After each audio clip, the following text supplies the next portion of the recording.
अजीत, आपने जिक्र किया कि जो बाकी के जो ऑपरेशंस थे, यानी जो वर्टिकल और हॉरिजॉन्टल पैरेलल जो काम किया जा रहा था, उसे रोक दिया गया। उसके पीछे क्या वजह?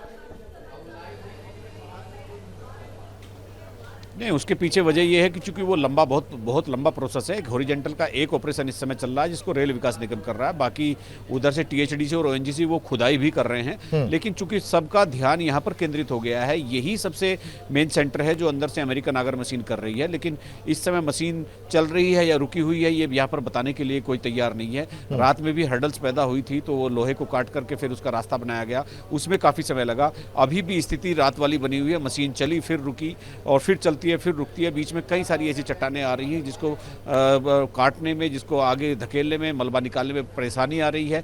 और अभी इस समय इसके अलावा किसी भी तरह का कोई अपडेट नहीं है, क्योंकि मशीन अपना काम कर रही है कि नहीं कर रही है ये भी यहाँ कोई अधिकृत जानकारी बाहर नहीं है। अभी इसीलिए कहा जा रहा है कि इसमें आधे दिन का भी समय लग सकता है। और अभी हो सकता है कि अंदर चूंकि मशीन इस समय बंद है, तो मशीन बंद किन कारणों से है इसको भी कोई स्पष्ट करने को यहाँ तैयार नहीं है। अगर मशीन बंद हो चुकी है इस समय, तो कोई ना कोई कारण रहा होगा, या तो आगे अड़चन आई है या मशीन में कोई टेक्निकल फॉल्ट आया। इस तरह की बहुत सारी चीज़ें हो सकती हैं। यहाँ चर्चाएँ तो बहुत हो रही है, लेकिन कोई ऐसी कोई ऑफिशियल किसी का वक्तव्य सामने नहीं आ रहा है। लेकिन फिलहाल इस समय इंतजार करने के अलावा कोई रास्ता नहीं है और अपडेट एक कदम भी आगे सुबह से नहीं बढ़ा है, केवल उस लोहे को काटने के जिसने रात आगर मशीन को रोक दिया था और ब्लेड को नुकसान पहुंचाया था। जी अजीत, आपने जिक्र किया कि रात में जो है उस सरिये को काटा गया है और ऑगर मशीन को नुकसान पहुंचा है, तो क्या ये माना जाए, क्या ये अंदाजा लगाया जाए कि मशीन में शायद कोई कमी आ गई हो, ब्लेड में कोई दिक्कत आ गई हो?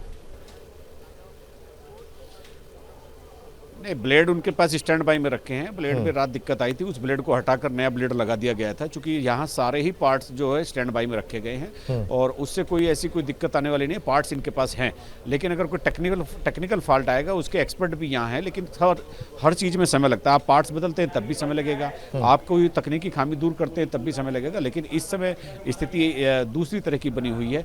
एक जो ऊहापोह की स्थिति है, कसमकस का दौर है कि मशीन बंद है, मशीन चल नहीं रही है, किस वजह से नहीं चल रही है। और बार बार चूंकि यहाँ से पूछे जाने के बाद भी कोई स्थिति स्पष्ट करने को तैयार नहीं है, तो इसीलिए माना जा रहा है कि कोई ना कोई हर्डल एक आ जा रही है। मशीन अपना काम करती है, कोई ना कोई बाधा उत्पन्न हो जाती है।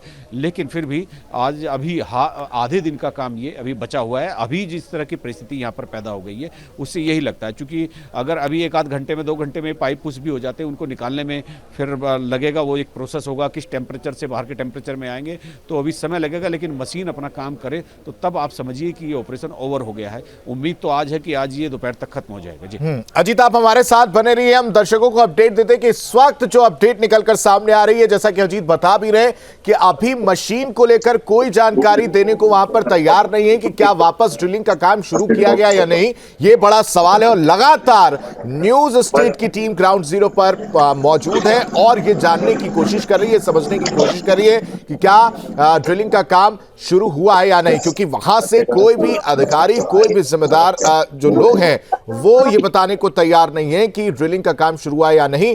और इस वजह से यह अंदाजा लगाया जा रहा है कि रात में अगर सरिया जब काटा गया तो उस दौरान शायद वो ब्लेड को नुकसान पहुंचा है, जिसकी वजह से ये ड्रिलिंग का काम अभी तक रुका हुआ है। ठीक है, हमारे दोनों संवाददाता हमारे साथ जुड़े थे, आप दोनों का ही बेहद शुक्रिया। तो एक अपडेट हम आपको दे रहे हैं, बस चंद कदम पर 41 जिंदगियां जो है वो आपसे करीब, ये उम्मीद जताई जा रही है, प्रार्थना किया जा रहा है, दुआ किया जा रहा है कि जल्द से जल्द वो उनका रेस्क्यू कर लिया जाएगा और करीब आधे दिन बाद ये 41 जिंदगियां बाहर निकलती हुई नजर आएंगी। आप इस पूरे प्रोसेस को आप समझने की कोशिश करें कि जो टनल है उसमें ड्रिलिंग का काम जो है वो किया जा रहा था और इस दौरान जो है एक हडल जो है सामने आया रात के करीब 10 से 12 बजे के बीच में। उस दौरान क्या होता है कि जब सरिया सामने आता है तो उसको काटने का प्रोसेस जो है वो शुरू किया जाता है और काफी हद तक उसमें कामयाबी जो है वो मिल जाती है, कामयाबी हासिल होती है। लेकिन उसके बाद से जैसे जैसे दिन ढलता है और फिर अगला दिन आता है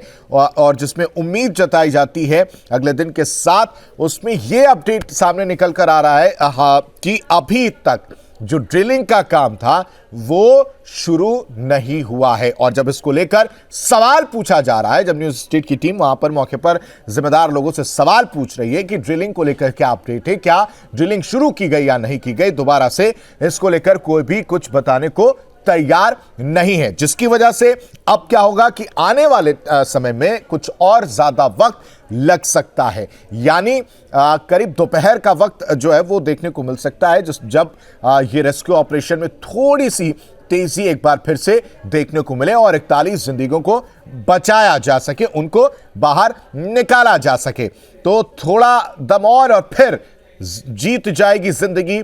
चंद कदम पर 41 जिंदगियां हैं और चंद कदम पर हमारी टीम भी ग्राउंड जीरो पर मौजूद है, जो एक एक अपडेट आपको ऑपरेशन टनल से जुड़ी हुई दे रही है। नई मशीन एयरलिफ्ट की गई है। 19 नवंबर की बात की जाए तो नए सिरे से ड्रिलिंग शुरू की गई थी और नितिन गडकरी से लेकर सीएम धामी रेस्क्यू ऑपरेशन का जायजा लेने पहुंच चुके हैं।